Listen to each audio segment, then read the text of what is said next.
အဲ့ထုလိုင်းချုပ်ဖို့အတွက်ဆိုပြီးတော့မှားတာတဲ့ပစ္စည်းတစ်ခုရောက်လာပြီပေါ့နော်အဲ့ဒါလေးပြပေးမယ်သူကြတော့ဘယ်မှာသုံးလို့ရလဲဆိုတော့မျိုးတို့လဲတာအဲ့ဒီမှာအဓိကထားပြီးတော့သုံးလို့ရတယ်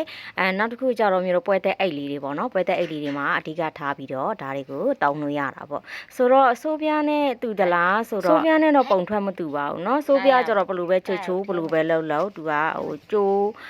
ပုံတရံကျိုးဝါခြင်းမရှိဘူးပုံပြက်ဝါခြင်းမရှိဒီကောင်ကျန်းကလေအထူးတစ်ဖြစ်မမျိုးတို့ဒီပွဲတဲ့အိတ်လိုင်းတွေမှာလဲတာအိတ်လိုင်းတွေမှာအသုံးပြုတာများတယ်เนาะသူ့အရှိကတော့လက်မ40လောက်ရှိတယ်ဆိုတော့လျားကလည်းဒီ35တကိုက်ပေါ့နော်ဆိုတော့မျိုးတို့ဒီစိုးပြားတစ်ချက်စာလာတော့ရှိတယ်ဈေးကြတော့အခုလက်ရှိစိုးပြားဈေးနဲ့ကြတော့သူနည်းနည်းများမြင့်မလားမြင့်မယ်လို့တော့ထင်တယ်နော်အခုလက်ရှိစိုးပြားပေါက်စီလည်းမမျိုးမမှားတာရှာတော့မသိနေဘူးဒါကြတော့ဒီတစ်ချက်ကိုမြန်မာငွေနဲ့ဆိုမမျိုးတို့ဒီ2000ကျွဲပတ်ချက်လည်းရှိတယ်နော်ဒါကြတော့လေဒါဓမားတွေဆိုရင်တော့ပိုသိပါလိမ့်မယ်နော်ဒါလည်းဒါမှများတော့အဖြစ်တုံးတယ်